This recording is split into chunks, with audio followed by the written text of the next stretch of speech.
What's up, Cal Gang? All right, so we got this cool problem here. So this is kind of a deceiving, tricky problem, right? So it says on a level football field, a ball is punted from the ground, boom, and then it lands 50 meters away, which is a pretty big kick right there, right?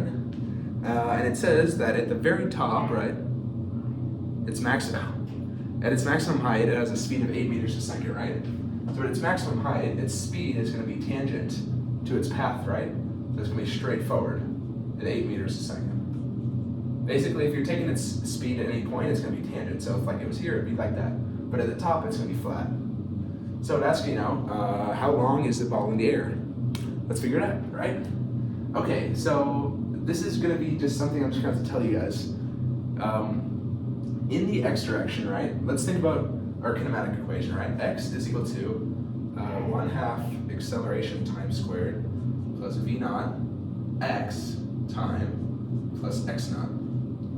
Okay, let's think about this equation. Acceleration. Is it accelerating in the x direction? No, there's no wind resistance in this question, and it's not getting pushed forward, it's not getting pushed back.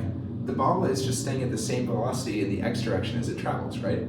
So there's no acceleration. Pretty simple to say that. X naught, it's wherever it starts, but you're going to take that to be 0. So we just end up with the equation, its position is equal to its velocity times the time it takes. Right? There's no acceleration, right? So all we have to say, we know its initial velocity, right? It's going to be 8. So it's going to be, and then we know it goes 50 meters. So 50 is equal to 8 times t. So then if you take 50 divided by 8, you're going to get t, which is going to be 6.25 seconds. That's your answer. Pretty simple, right? You don't need to calculate anything else. And we know that its velocity in the x direction is 8 because at the top it's tangent, right? Its velocity is not up or down, it's just perfectly parallel, right? So this is a really simple problem, but you have to kind of understand the concept of what's going on. And yeah, if you do, then you get it pretty simple like this. So good luck on your physics homework. If you need any more help, come back to me. Got a lot of videos. And yeah, thanks for the support, guys. See you next time.